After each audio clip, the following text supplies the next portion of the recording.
Hey guys, welcome back to our YouTube channel Empower Education and this is Sneha Sutar, your mathematics teacher. I hope all of you are doing very well and आपकी पढ़ाई भी अच्छे से चल रही है. Okay students, so आज के सेशन में हम देखने वाले हैं quadratic equations 10th standard SSC paper 1 से लेसन नंबर 2 का quadratic equations का प्रैक्टिस है 2.2. तो इसके पहले सेशन में हमने स्टूडेंट्स देखा है कि 2.1 प्रैक्टिस सेट जो है वो कैसे सॉल्व करना है. So in today's session we are going to solve equations from practice set 2.2. Okay so ये क्वाड्रेटिक इक्वेशंस ये जो लेसन है वो बहुत इंपॉर्टेंट है एंड पर्टिकुलरली आज के इस सेशन में हम देखने वाले कि how to solve given quadratic equations by factorisation method. So ये जो फैक्टराइजेशन मेथड है वो 10th स्टैंडर्ड के लिए भी इंपॉर्टेंट है और 9th स्टैंडर्ड में भी आपने देखा है कि how to solve given quadratic equations by factorisation method. मतलब अभी थोड़ा सा डिफिकल्ट क्वेश्चंस की तरफ जाएंगे and this factorization method is also useful when you will go to 11th standard. अगर 11th standard में आप साइंस स्ट्रीम को अगर आप चूज करते हो तो लिमिट का जो पार्ट है, लिमिट इंटीग्रेशन डेरिवेशन आपको पता है, तो उस लिमिट के जो क्वेश्चंस होते हैं तो वो सॉल्व करने में भी फैक्टराइजेशन मेथड का बहुत यूज है. And if you want to choose mathematics as a special subject for your higher studies then this method is also very important because this is a part of calculus. Okay, so now let us start for our today's session. Okay, so quadratic equations 10th standard SSC and particularly आज हम solve करने वाले practice है 2. Okay, so first of all we will see some important points and why these points are important and how to remember these points that we will discuss. Okay, so points to remember. See what is the first point given. When solving quadratic equations by factoring, we must always have the equation in the form quadratic expression equals to 0 before we make any attempt to solve the quadratic equation by factoring. Okay, तो जब हम factorization method से कोई भी quadratic equation solve करते हैं, so first of all, when you will get a question and when you are going to solve that question, that is that polynomial by factorization method, what you have to check, that is highest power or degree of that polynomial should be equal to 2 and that polynomial should be equal to 0. Then that polynomial or that expression is called as a quadratic expression, and when you will write that equal to 0, so that will become quadratic equation. Okay, so हमें check करना है कि उसका जो degree है given equation का वो क्या होना चाहिए, maximum index that is degree, so that will be equal to 2. सो ये जो है पहला इंपॉर्टेंट पॉइंट है जब भी हम फैक्टराइजेशन से सॉल्व करेंगे कोई भी क्वाड्रेटिक इक्वेशन और एनी गिवन इक्वेशन, सो हमें चेक करना है उसकी degree that should be equal to 2. Now the next point is while solving the equation first we obtain the linear factors. We will see how what are linear factors and so we call this method as a factorization method of solving quadratic equation. तो जब भी हम quadratic equation solve करते हैं और any equation जब हम कौन सा भी equation हम solve करते हैं, we will get its answer or a solution as a linear factors. And what are linear factors? जब हम इस फैक्टर्स का और जब हम इस जो कि फैक्टर्स उनको लीनियर फैक्टर्स क्यों कहा जाता है, when we will draw its graph it shows a line on a graph paper. Okay, so that's why these factors are called as a linear factors. And when we will solve any quadratic equation by factorization method, so as an answer we will get a linear factor. So this method using or finding factors, that is to find solution by factorization method or to get answer or a solution by factorization method. Okay, now the next point is if product of two numbers is 0 then at least one of them is 0. हमें पता है जब भी कौन से भी दो numbers का हम प्रोडक्ट लेते हैं वो नॉन जीरो नंबर्स होने चाहिए, then product can not be equal to 0. But जब हम फैक्टर्स का जब सोचते हैं लीनियर इस क्वाड्रेटिक इक्वेशंस के फैक्टर्स का, तब हमें क्या देखना है कि उनका जो प्रोडक्ट है वो अगर 0 आ रहा है it means at least one of them must be equal to 0. क्योंकि हमें पता है नॉन जीरो नंबर्स का जब हम प्रोडक्ट लेते हैं तो कौन सा भी नंबर अगर नॉन जीरो है तो उनका प्रोडक्ट 0 नहीं आता है, लेकिन अगर 0 आता है कौन से भी दो नंबर्स का product, then one of them must be equal to 0. Similar formula or similar way we will use when we will see the linear factors of any quadratic equation. So their product will be equal to 0, then any one of them will be equal to 0. And this formula or this way we will use to find the final solution of the given quadratic equation. Okay. Now ये जो important points है वो याद रखने के लिए हमें क्या करना है, we will see one example. बहुत easy example है तो आपको समझ में आएगा कि ये पॉइंट जो अभी हमने देखे, so how to apply those points when we will solve any quadratic equation by which method? Factorization method. Let's see. Okay, for example, so यहाँ पे हम एक इक्वेशन कंसिडर कर रहे हैं x square minus 4x minus 5. So first of all हमें क्या करना है, when we will get any quadratic equation, हमें और any equation two find its factor हमें चेक करना है उसका डिग्री क्या है, उसका मैक्सिमम इंडेक्स क्या है. So if you will check this equation, so X first जो टर्म है उसका पावर है 2, सेकंड टर्म है उसका पावर है 1 एंड लास्ट टर्म है उसका पावर होगा 0. So maximum index is 2. So it is a quadratic equation and the expression is equal to 0. Hence it is a quadratic equation. Left hand side पे जो है वो quadratic expression है, it is equal to 0. So it will become quadratic equation. Now the next point, हमें और एक चीज check करनी है कि जो जिस टर्म का जो अगर इंडेक्स 2 है, मैक्सिमम इंडेक्स 2 है गिवन इक्वेशन में, तो उसका कोएफिशिएंट भी क्या होना चाहिए, नॉन जीरो होना चाहिए. कोएफिशिएंट अगर 0 हो गया तो हम उसको क्वाड्रेटिक इक्वेशन नहीं कहेंगे जब डिग्री जो है गिवन इक्वेशन का 2 है. सो यहाँ पे गिवन इक्वेशन क्वाड्रेटिक इक्वेशन है एंड जो एक्स स्क्वायर है मतलब जो हाईएस्ट पावर का जो टर्म है उसका कोएफिशिएंट भी है non zero, that is 1. Now हमें क्या करना है, जब हमें ऐसा एक्सप्रेशन दिया जाता है तो जो कांस्टेंट टर्म होता है उसका प्रोडक्ट हमें लेना है एक्स स्क्वायर के कोएफिशिएंट से. सो एक्स स्क्वायर का कोएफिशिएंट क्या है 1. सो 5 का प्रोडक्ट जब हम 1 के साथ लेते हैं you will again get 5, but constant term is -5. So -5 into 1 is again -5. Now when you will solve this expression or this equation, you will get its factor as x minus 5 and x plus 1. How? Because हमें क्या करना है, जब भी कोई constant term जो होता है -5 और क्वाड्रेटिक इक्वेशन का जो लास्ट टर्म हम उसको कहेंगे कांस्टेंट टर्म. सो -5 को हमें ऐसे एक्सप्रेस करना है कि we have to find two numbers such that they will give us product equal to -5 and the addition of those numbers will be equal to coefficient of the middle term. So coefficient of middle term क्या है -4. So जब भी हम -5 के ऐसे दो -5 के लिए दो ऐसे नंबर फाइंड करेंगे जिनका प्रोडक्ट -5 होना चाहिए एंड जिसका एडिशन है वो हमें -4 होना चाहिए. So those numbers are -5 and +1. Next जो क्वेश्चंस हम सॉल्व करेंगे उनमें मैंने दिखाया प्रॉपर्ली कि आपको कैसे फैक्टर्स लिखने हैं, कांस्टेंट नंबर को कैसे मल्टीप्लाई करके लिखना है, बट ये इजी क्वेश्चन है तो आप ओरली भी आप चेक कर सकते हो. सो -5 into +1 is -5 and -5 + 1 is -4. So number जो हमने लिखे, जो फैक्टर्स हमने लिखे, दे आर एग्जैक्टली करेक्ट और वो हमें देंगे एग्जैक्ट आंसर जो है इस इक्वेशन का. सो x - 5 into x + 1 = 0. सो देखो यहाँ पे जो है हमने फर्स्ट पॉइंट जो हमने देखा था अभी, how to check the given equation is a quadratic equation. So हमने चेक किया. सेकंड पॉइंट जो था हमें लीनियर फैक्टर्स मिलते हैं क्वाड्रेटिक इक्वेशन के, तो हमें लीनियर फैक्टर्स यहाँ पे मिल गए. नाउ नेक्स्ट पॉइंट जो हमें क्या करना है, if product of the factors is equal to 0 then any one of them will be equal to 0. So हमने क्या किया है, either x - 5 = 0 और x + 1 = 0. सो हमें दोनों के लिए लिखा x - 5 = 0 और x + 1 = 0. ना हमें आंसर मिल जाएगा अभी नेक्स्ट स्टेप में इमीडिएटली. 5 को शिफ्ट करो राइट साइड पे, +1 को शिफ्ट करो राइट साइड पे. So what we will get, x = 5 और x = -1. ओके, सो ये दोनों जो होंगे वो क्या होंगे, फैक्टर्स और these are the roots of the given quadratic equation. Quadratic equation का जो आंसर है उसको और सॉल्यूशन है उनको हम क्या कहेंगे, roots of the given quadratic equation, that is solution of the given quadratic equation.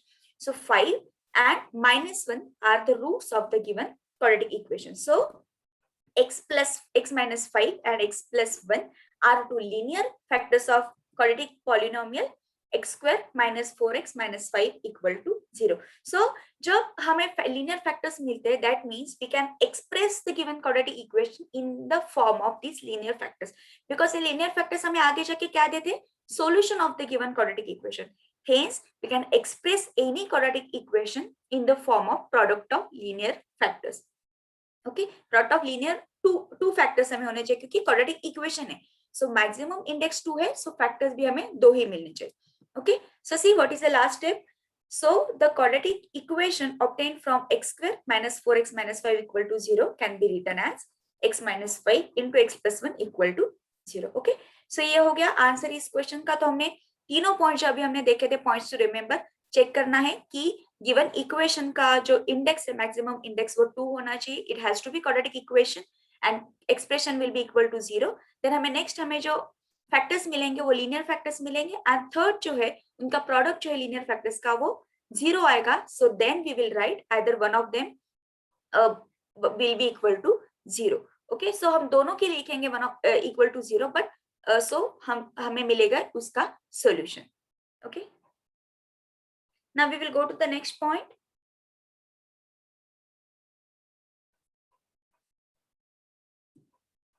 So now we will solve practice set 2.2. Practice set 2.2 के जो क्वेश्चंस है हम इस सेशन में सॉल्व करने वाले. Okay, just wait. Okay. Now see what is the first question. Solve the following quadratic equations by factorization. So factorization से हमें क्या करना है, क्वेश्चन सॉल्व करने. So यहाँ पे मैंने थर्ड क्वेश्चन से स्टार्ट किया है. First two questions are very easy, so you can solve those question at your own. And previous एक सेशन में हमने प्रैक्टिस से 2.1 के भी क्वेश्चन सॉल्व किए. और फैक्टराइजेशन मेथड का यूज क्या है स्टूडेंट्स, कि फैक्टराइजेशन मेथड से हमें कम स्टेप्स में जो है हमें आंसर मिल जाता है. We will get answer in very few steps. But when we will use method, that is हमें वहां पे चेक करना है, नंबर्स लेके चेक करना है कि नंबर्स हमें पुट करने हैं इक्वेशंस में एंड देन हमें फाइंड करना है, तो बहुत ज्यादा टाइम लगता है, टाइम कंज्यूम होता है उसमें. सो ये जो मेथड है वो बहुत यूजफुल मेथड है. Okay, so let's start for the first question. So what is first two questions आप सॉल्व करेंगे, थर्ड क्वेश्चन से हम स्टार्ट करें. Okay, so 2y square plus 27y plus 13 equal to 0. This is the given quadratic equation. So यहाँ पे देखो constant term जो है, when we will get any quadratic equation we have to compare it with the standard form to get a constant term. So constant term है यहाँ पे 13. So how to compare the given quadratic equation with its standard form? We know what is the standard form. We have also seen that standard form in 9th standard. So x square plus bx plus c equal to 0. So when you will compare, so you will get coefficient of y square. अगर equation is given in another variable, then again no problem. आपको बस क्या करना है, powers, similar powers के जो term है उनके कोएफिशिएंट बस हमें कंपेयर करने. सो y स्क्वायर का कोएफिशिएंट है 2, y का कोएफिशिएंट है +27 एंड कांस्टेंट टर्म है +13. सो यहाँ पे जो है हमें जब हम फाइंड करेंगे फैक्टर्स, सबसे पहले हमें क्या करना है, 13 को कोएफिशिएंट ऑफ y स्क्वायर के साथ मल्टीप्लाई करना है. See, first we will write solution, then consider the given quadratic equation 2y square plus 27y plus 13 equal to 0. Okay, so then we will write 13 into 2 constant term into coefficient of y square equal to +26. Plus लिखने का क्या use है और क्यों लिखा है वो हम देखेंगे, क्योंकि साइन अगर हमने लिखा तो जब हम उसके फैक्टर्स फाइंड करते, दो कौन से भी नंबर्स फाइंड करते, तो प्रोडक्ट क्या आना चाहिए, प्लस आना चाहिए, माइनस आना चाहिए, वो समझने में हमें दिक्कत नहीं होती. सो यहाँ प्लस है प्रोडक्ट कांस्टेंट टर्म का और कोएफिशिएंट ऑफ y स्क्वायर का, तो हमें जो दोनों नंबर्स मिलेंगे वो भी पॉजिटिव हो सकते हैं और वो नेगेटिव भी हो सकते हैं. It depends upon the sign और the sign of the coefficient of middle term, that is sign of coefficient of y. Okay, so now what we will do in the next step, we have to find any two numbers which will give us addition equal to +27, addition equal to +27 and product will be equal to +26. just okay, so यहाँ पे देखो हमें addition आनी चाहिए +27 and product जो है यहाँ पे हमने लिखा है +26. So we have to find any two numbers, their product will be equal to 26 and their addition will be equal to 27. So these two numbers will be +26 and +1. क्योंकि मिडिल टर्म जो है उसका कोएफिशिएंट है plus, सो दोनों numbers हम plus भी ले सकते हैं माइनस भी ले सकते हैं, लेकिन एडिशन प्लस है +27, so we will take +26 and +1. Okay, now we have to express the middle term in the form of 26y and +1y. So see how we will express it. So in the next step we will write first term and last term as it is. The middle term we will express in the form of addition of these two numbers. So 2y square plus 26y plus 1y plus 13. देखो हमने यहाँ पे express किया 27y को 26y plus 1y. Okay. Now so अब हमें क्या करना है, फर्स्ट जो दो टर्म्स होते हैं उनमें से हमें कांस्टेंट नंबर लेना है एंड सेकंड जो टर्म्स होते हैं रिमेनिंग टू टर्म्स उनमें से कांस्टेंट उनमें से कॉमन टर्म्स हमें फाइंड करने, सॉरी कांस्टेंट नहीं कॉमन टर्म्स हमें फाइंड करने. सो ये वाला जो है फर्स्ट दो टर्म्स है हमारे, ये वाले remaining two terms. So first two terms है which term we can take as a common term, 2y. So what will remain in the bracket, y plus 13, y from y square and 13 from 26y. So y को already हमने यहाँ पे लिया है यहाँ पे, सो फिर से हमें अंदर 13 के साथ y को नहीं लिखना. So now next two terms जो है, सो प्लस साइन आएगा बीच में क्योंकि दोनों टर्म्स से हम प्लस 1 ही कॉमन ले सकते. सो what will be the remain in the bracket, which term will be in the bracket, 1y plus 13. Now in the next step previous term में जो कॉमन टर्म होता है, दोनों जो टर्म्स है उनमें से कॉमन जो टर्म है वो हमें लिखना है. सो यहाँ पे हमने लिखा है 1y plus 13 ये common term and remaining two terms जो है हमें एक ब्रैकेट में लेना. So remaining two terms we have written in the form of 2y plus 1. Okay, so यहाँ पे देखो क्वाड्रेटिक इक्वेशन हमारे पास था, हमने लीनियर फैक्टर जो हमें अब मिल गया और लीनियर फैक्टर्स का प्रोडक्ट हमें मिल गया है 0. सो either 2y plus 1 will be equal to 0 or 1y plus 13 equal to 0. Okay, जो थर्ड पॉइंट हमने देखा था उसके हिसाब से. सो देखो we have written 2y plus 1 equal to 0 और 1y plus 13 equal to 0. सब हमें क्या करना है, कांस्टेंट जो टर्म्स है दोनों एक्सप्रेशंस में उसको हमें लेना है राइट साइड को. So what we will get in the next step, 2y equal to -1 और 1y equal to -13. So now in the next step we will shift this 2 to the right hand side and when अगर वैसे रखा तो भी कोई issue नहीं है. So y will be equal to -1/2 2 को शिफ्ट करने के बाद and y will be equal to -13. 1 से अगर किसी भी नंबर को डिवाइड भी आप करते हो तो you will get the same number. So यहाँ पे y के दो वैल्यूज हमें मिल गए हैं. क्वाड्रेटिक इक्वेशन का सॉल्यूशन हमें दो ही नंबर्स मिलते हैं. So y equal to -1/2 और y equal to -13. So this is the solution for the given quadratic equation. So therefore final answer आपको फिर से वर्डिंग में एक्सप्रेस करना है, उसको हाफ मार्क भी रहता है उस लास्ट स्टेप को. So therefore the roots of the given quadratic equation are -13 and -1/2. Okay, so ये थर्ड क्वेश्चन हमने यहाँ पे सॉल्व किया. फर्स्ट टू क्वेश्चंस जो है इस प्रैक्टिस सेट में वो आप खुद सॉल्व करोगे और उसके आंसर जो है मुझे भेजोगे कमेंट बॉक्स में लिख के. Okay, now we will go to the next step. I hope all of you understood this question very well. Okay, so let's next question की तरफ जाते हैं. ओके, नेक्स्ट क्वेश्चन मैंने फिफ्थ क्वेश्चन लिया है. Just let me check और कोई question बचा नहीं. Yes, fifth question. Yes. So देखो फिफ्थ क्वेश्चन में हमें क्या दिया है, 2x square. Yes, 2x square minus 2x plus 1/2 equal to 0. Now what we have to do, ये constant term जो है half and coefficient of x square उनका हमें लेना है product and then we will find the factors. So सबसे पहले हमें लिखना है solution. Consider the given equation 2x square minus 2x plus half equal to 0. Then take product of constant term and coefficient of x square. See what we will get. After taking the product, we will get half into 2 is plus 1. यहाँ denominator में 2 है, यहाँ पे numerator में 2 है, so 2 gets cancelled. We will get plus 1. Now see, अब यहाँ पे मैंने plus 1 लिखा है. जो हमने previous question में मैंने बोला था आपको कि plus sign अगर minus sign plus जो भी कुछ है प्रोडक्ट लेने के बाद वो लिखना इंपॉर्टेंट है, ताकि आपका ही कंफ्यूजन ना हो जब आप उसका आंसर फाइंड करो. So now in this question हमें क्या करना है, हमें ऐसे दो नंबर्स फाइंड करने हैं. So they will give us product equal to +1 but their addition will be equal to -2.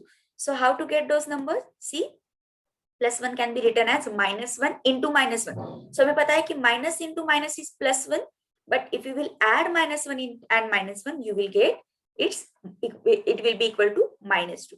Okay, so now we have to express this -2x in the form of -1x and -1x. यहाँ पे देखो -2x express करेंगे. See in the next step. So first term last term हमने वैसे ही लिखा है, यहाँ पे हमने एक्सप्रेस किया है -2 equal to -1x -1x. So now हमें क्या करना है, ये फर्स्ट जो दो टर्म्स है उनमें से हमें एक कॉमन नंबर लेना है और सेकंड रिमेनिंग टू टर्म्स से हमें कॉमन नंबर लेना है. So what we will get, so यहाँ पे सी फर्स्ट टू टर्म्स में से हमने कॉमन लिया x. So what will be remain in the bracket, so यहाँ पे रह गया 2x from 2x square and -1 from -1x.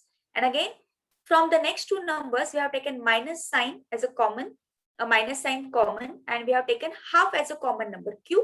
क्योंकि हमें पता है कि अगर आपको प्रैक्टिस करते टाइम अगर आपको कोई कंफ्यूजन हो रहा है नेक्स्ट फाइंड टर्म और नेक्स्ट फैक्टर फाइंड करने के लिए, तो आपको बस एक चीज करनी है कि ये वाला फैक्टर जो है फर्स्ट वो रिपीट होना चाहिए सेकंड स्टेप में. सो यहाँ पे वो वाला फैक्टर ऐसे लिखना है आपको, और अगर आपने वही फैक्टर रिपीट किया तो बस आपको चेक करना है कि बाहर ब्रैकेट के कौन सा नंबर हम लिख सकते हैं, और वो बस आप कैलकुलेशंस के हेल्प से प्रैक्टिस करने के बाद आपको वो इमीडिएटली आ जाता है. लेकिन अगर फिर भी आपको कोई कंफ्यूजन हो, सो ये वाला फैक्टर अगर फिर से रिपीट हो रहा है, so if you will take -half as a common, then again you will get the same term और this same bracket will be repeated. So देखो फिर से हम चेक करेंगे, -half into 2x क्या मिलता है, देखो -1x मिलेगा, एंड -half into देखो -half into 2x में मिल गया है -1, and minus half into minus one हमें मिलता है प्लस हाफ। सो जो हमने नेक्स्ट स्टेप में अगर कॉमन माइनस हाफ लिया है और सेम फैक्टर अगर हमने यहाँ पे फिर से 2x माइनस वन लिखा, लेकिन फिर से हमें प्रीवियस स्टेप सही मिल रहा है, मतलब करेक्ट टर्म मिल रहा है। सो हमने जो कोई फैक्टर यहाँ पे लिया है, जो कोई कॉमन टर्म हमने लिया है वो करेक्ट है। ओके, नाउ नेक्स्ट जो कॉमन फैक्टर है दोनों टर्म्स में, और दोनों टर्म्स में जो कुछ कॉमन है वो हमने लिखा पहले 2x minus one and then remaining terms in another bracket. So x minus half in another bracket and equal to 0। So देखो यहाँ पे हमें मिल गया है linear factors, product of linear factors equal to 0. So if product of any two linear factors equal to 0, then any one of them must be equal to 0. So हमने लिखा 2x minus 1 equal to 0 और x minus half equal to 0. So now हमें क्या करना है, x के values find करने हैं. So how to find value of x? So shift this minus 1 to the right hand side from the first term and shift minus half to the right hand side from the second term or from the second factor. So 2x equal to 1 और x equal to half. Now second next step में 2 को shift किया right side पे यहाँ पे, so it will divide to 1. So x equal to half और x equal to half. So same factors हमें मिल गए, same numbers हमें मिल गए. So given quadratic equation को जो है same roots हमें यहाँ पे मिल गए. Therefore the roots of the given quadratic equation are half and half. So in this way you will write the final answer. So I hope all of you understood this question also. So देखो फिर से अगर आपको check करना है तो आप check कर सकते हैं. इस प्रकार के बहुत सारे क्वेश्चंस अगर आपने सॉल्व किए तो आपका कंफ्यूजन भी नहीं रहेगा और प्रोडक्ट कैसे लेना है, कैसे टर्म्स आपको एक्सप्रेस करने, वो भी आपको डिफिकल्ट नहीं लगेगा. Okay, so now we will go to the next step. Next question देखो क्या है यहाँ पे. नेक्स्ट क्वेश्चन 8 क्वेश्चन मैंने लिया है. So 3x square minus 2 into root 6x plus 2. So इसके जो है हमें यहाँ पे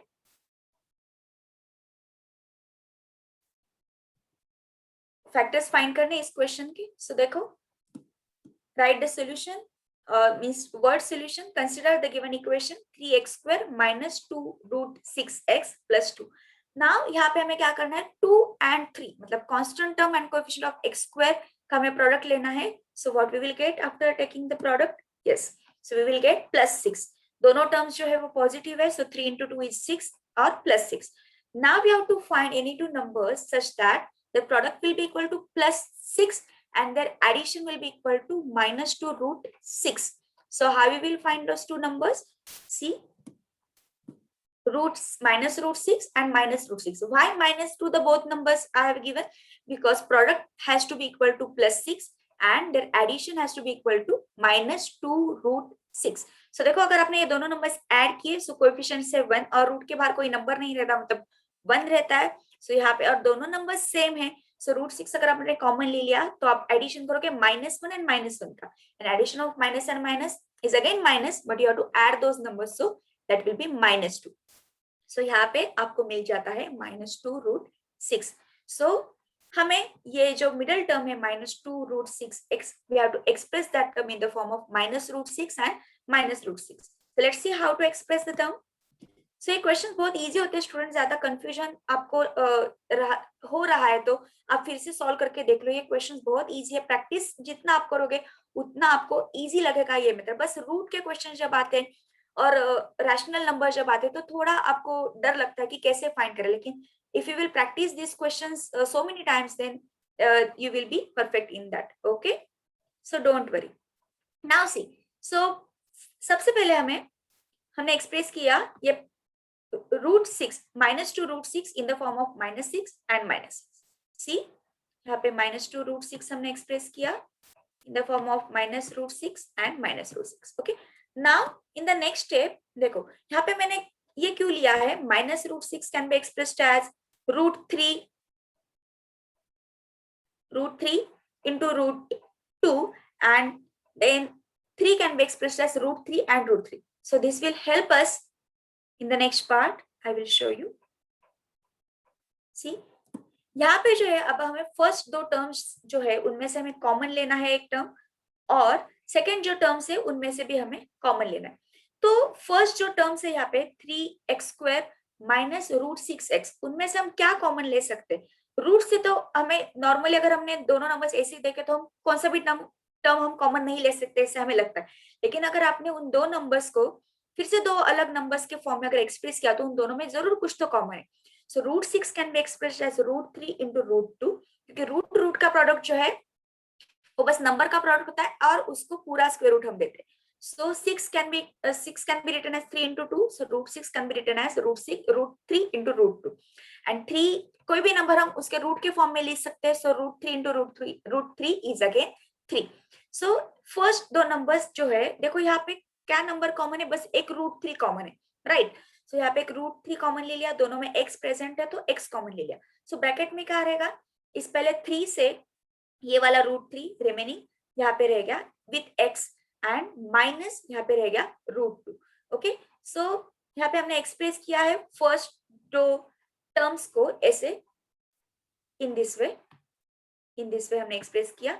एंड नेक्स्ट जो नंबर्स है उनमें से हम क्या ले सकते हैं, 2 को भी हम एक्सप्रेस कर सकते हैं √2 into √2, वो बच गया मैंने लिखा नहीं. सो 2 को हम एक्सप्रेस कर सकते हैं √2 into √2.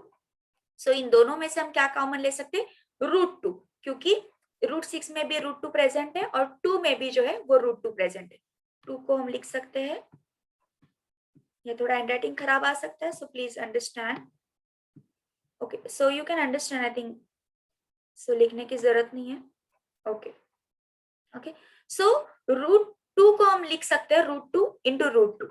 ओके, सो यहाँ पे हमने कॉमन ले लिया -√2 एंड यहाँ पे जो है हमने कॉमन ले लिया रूट, और यहाँ पे जो बच गया ब्रैकेट में वो √3x minus √2 equal to 0. Okay, सो हमें पता चल गया कि कौन सा जो टर्म है और कौन सा फैक्टर यहाँ पे दोनों में कॉमन है, that is √3x minus √2. x जो है वो रूट के बाहर है. तो जब भी आप रूट के रिलेटेड और रूट से रिलेटेड कोई क्वेश्चन सॉल्व करते हो जिसमें रूट प्रेजेंट है, तो ध्यान में रखो कि कौन सा नंबर आपको रूट में लिखना है, कौन सा नंबर आपको रूट के बाहर लिखना है. सो यहाँ पे x जो है वो रूट में नहीं है, x जो रूट के बाहर है. Okay, so in the next step हमने कॉमन ले लिया फैक्टर √3x minus √2, यहाँ पे लिख लिया √3x minus √2. Okay, equal to 0. सो दोनों लीनियर फैक्टर्स हमें मिल गए, उनका प्रोडक्ट जो है हमें 0 मिल गया. देखो यहाँ पे दूसरा वाला फैक्टर में कैसे लिखा, ये √3 हमने ले लिया यहाँ का और यहाँ का ले लिया हमने -√2. ओके, सो यहाँ पे फिर से वो प्रोडक्ट हमें फिर से वो फैक्टर जो है वो रिपीट मिल गया. ओके, नाउ हम क्या करेंगे, दोनों फैक्टर्स का प्रोडक्ट 0 है, सो दोनों में से एक तो डेफिनेटली 0 होना चाहिए. So either √3x minus √2 equal to 0 और √3x minus √2 equal to 0. दोनों फैक्टर्स सेम है, तो फिर भी हमें लिखना है दोनों के लिए, और वन फैक्टर इक्वल टू 0 और second factor equal to 0. Now हमें क्या करना है नेक्स्ट स्टेप में, बस ब्रैकेट ओपन करके टर्म्स को जो है फिर से रीअरेंज करना है. यहाँ का √2 जो है वो शिफ्ट हो गया राइट साइड पे, सो यहाँ पे मिल गया √3x equal to √2. Same for the next factor, so √3x equal to √2. So in this वे हमें मिल गया final answer x equal to √2 upon √3. सो यहाँ का जो √3 था यहाँ का वो शिफ्ट किया यहाँ पे, √2 को वो डिवाइड हो गया, सो हमें मिल गया √2 upon √3. And same for the next one, और x equal to √2 upon √3. So in this way we have solved this question also. So therefore again final answer how we will write it, the roots of the given quadratic equation are √2 upon √3 and √2 upon √3. Okay, so I hope all have understood this question very well. अगर बीच में से कोई questions अगर मैंने नहीं लिए है, easy type के क्वेश्चंस ही मैंने वहां पे मतलब छोड़ दिए, वो लिए नहीं है यहाँ पे हमारे सेशन में, लेकिन आप सॉल्व करके देख लो. अगर उसमें भी किसी क्वेश्चन में अगर आपको डाउट हो, क्वेरी हो, then you can definitely ask me. In next session हम क्या करेंगे, इस लेसन के रिलेटेड अगर हमने सेशन ले लिया तो in that session we will solve all those your queries और your doubts and those questions which seems to be difficult. Okay, now next 10th question मैंने यहाँ पे लिया है, अलग अलग टाइप के क्वेश्चंस मैंने यहाँ पे सिलेक्ट किया ताकि आप जब क्वेश्चंस पूरा प्रैक्टिस सेट सॉल्व कर लो, ताकि हर एक क्वेश्चन आप अच्छे से सॉल्व कर सको. नाउ कंसीडर गिवन इक्वेशन जो है हम कंसीडर करेंगे यहाँ पे 25m² minus 25m² equal to 9. अब हमें क्या करना है, ये थोड़ा अलग टाइप का क्वेश्चन है. सो 25x² इक्वल टू 9. सबसे पहले चेक किया कि क्वाड्रेटिक इक्वेशन है m का टर्म यहाँ पे प्रेजेंट नहीं है, लेकिन जब भी कोई इक्वेशन क्वाड्रेटिक है या नहीं है वो हमें चेक करना है. तो दो ही कंडीशंस जो हमें हमें याद रखनी है कि मैक्सिमम इंडेक्स जो है किसी गिवन इक्वेशन में, मैक्सिमम इंडेक्स जो होगा वो 2 होना चाहिए, और जो कोई मैक्सिमम इंडेक्स 2 का जो टर्म है उसको कोएफिशिएंट बस 0 नहीं होना चाहिए. सो m नहीं है फिर भी वो क्वाड्रेटिक इक्वेशन है. Okay, so 25m² minus 9 equal to 0. हमने लिख लिया, टर्म्स को रीअरेंज किया, 9 को शिफ्ट किया हमने यहाँ पे लेफ्ट साइड पे. Okay, yes. सो नाउ क्या करना है नेक्स्ट स्टेप में, देखो 25m स्क्वायर माइनस 9, ये दोनों जो टर्म है उनके स्क्वायर रूट्स हम फाइंड कर सकते हैं. So 25m square can be written as 5m the whole square and 9 can be written as 3 square. Okay, so हमने लिख लिया, पूरा ब्रैकेट का स्क्वायर है. सो कुछ स्टूडेंट्स जो है वो गलती करते कि 5m लिखते और बस स्क्वायर लिखते, ऐसा नहीं करना है, पूरे ब्रैकेट का स्क्वायर लिखना है. अगर आप 25m स्क्वायर लिख रहे हो तो m का पावर बस 2 लिखो. अगर 5m के फॉर्म में अगर 25m स्क्वायर को एक्सप्रेस कर रहे हो सो पूरे ब्रैकेट का स्क्वायर आपको लिखना है. सो ये छोटी छोटी चीजें अगर आप ध्यान में रख के आपके आंसर्स लिख लो तो गलतियां बहुत कम हो सकती है और आंसर भी जो फाइनल है वो एग्जैक्ट आपको जो चाहिए वो आ सकता है. ये प्रैक्टिस से हो जाता है, सो डोंट वरी. ओके, सो देखो यहाँ पे हमें मिल गया 5m स्क्वायर माइनस 3 स्क्वायर. हमने 25m स्क्वायर का एक्सप्रेस किया 5m the whole square and 9 को 3 स्क्वायर. नाउ अब हमें क्या करना है, इसके ये दोनों जो स्क्वायर के टर्म्स है उनका सब्ट्रैक्शन, उनका यूज करके हमें फैक्टर्स फाइंड करना है. तो कैसे करने, यहाँ पे मैंने पहले ही लिख लिया, लेकिन देखो यस सी, हमारे पास फॉर्मूला है a square minus B square equal to a plus B into a minus B. So ये जो फॉर्मूला है एक्सपेंशन फॉर्मूला, उसका यूज करके हमने क्या किया, we are expressed 5m square minus 3 square in the form of 2 linear factors in the way, first factor, दोनों factors का एक पहले ब्रैकेट में एडिशन एंड दोनों फैक्टर्स का, दोनों नंबर्स का दूसरे ब्रैकेट में सब्ट्रैक्शन. इन दिस वे आपको पता है फॉर्मूला, आपने 8 में सीखा है, 9 में भी हमने बहुत सारे क्वेश्चन सॉल्व करने में यूज किया. Okay, so 5m plus 3 and 5m minus 3 equal to 0. Now we found the linear factors which are their product equal to 0. So one of them will be equal to 0. So 5m plus 3 equal to 0 or 5m minus 3 equal to 0. Now क्या किया, brackets को हमने remove कर दिया. Brackets को remove करने के बाद हमने 3 को शिफ्ट किया राइट साइड पे. सो फर्स्ट टर्म में हमें मिल गया 5m इक्वल टू माइनस 3. यहाँ पे हमने 3 को शिफ्ट किया राइट साइड पे, so we will get 5m equal to 3. Now हमें क्या करना है, m का वैल्यू फाइंड करना है. So if you want to find value of m, you have to shift this 5 to the right hand side and 5 from the next term again to the right hand side. So what we will get, m equal to minus 3 upon 5 और m equal to 3 upon 5. So दोनों में से एक जो है वो satisfy कर सकता है. सो यहाँ पे 2 रूट्स हमें मिल गए गिवन क्वाड्रेटिक इक्वेशन के.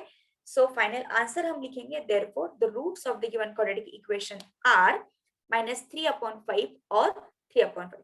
सो ये रूट्स अगर आपने डाल के देख लिए तो आपका ये जो इक्वेशन है वो सेटिस्फाई हो जाएगा. Okay, so in this way we also solve this last question. Yes, this is the last. और क्वेश्चंस अगर आपको चाहिए तो आप मुझे बता सकते हो. So in the next session we will definitely solve all those question. Okay, so I think this is the time to stop, or this is the time to end this session. Okay, so I hope all of you understood all these questions very well. So अगर आपको आज का मेरा session अच्छा लगता है, आपके पढ़ाई में हेल्पफुल लगता है, यूजफुल लगता है, तो मेरे इस वीडियो को जरूर लाइक कीजिए और हमारे चैनल को सब्सक्राइब कीजिए एंड बेल आइकन को भी क्लिक कीजिए ताकि जो भी कोई नया वीडियो आपकी स्टडी से रिलेटेड इस चैनल पे अपलोड होता है तो उसका नोटिफिकेशन सबसे पहले आपको मिल जाएगा. और आपके कोई क्वेरीज है, आपके सजेशंस भी है कि टीचर आप ऐसे मत पढ़ाओ, और अगर आपको बताना है कि कौन सा टॉपिक अगर आपको लेना है, कौन से क्वेश्चंस अगर आपको लेने, तो आप जरूर मुझे बता सकते हो कमेंट बॉक्स में लिख के. ओके, सो नेक्स्ट सेशन में जरूर मिलेंगे एक नेक्स्ट वीडियो के साथ, एक नए टॉपिक के साथ. सो आज के सेशन में यही रुकते हैं. तो लास्ट में मुझे यही कहना है कि अभी फिर से कोरोना आपको पता है कि फिर से बढ़ रहा है, तो स्टे सेफ, स्टे होम, बहुत अच्छे से खुद के हेल्थ का ख्याल रखो. पढ़ाई पे भी आपके ध्यान दो ताकि पढ़ाई भी आपका मिस नहीं होना चाहिए. हेल्थ के लिए रोज एक्सरसाइज करो, अच्छे से खाना खाओ, बहुत अच्छा हेल्दी एटमॉस्फेयर आपके घर में क्रिएट करो ताकि आप भी फ्रेश रहो, आपका मूड फ्रेश रहे और आप पढ़ाई भी अच्छे से कर सको. तो आज के सेशन में यही रुकते हैं. तब तक के लिए bye bye and take care.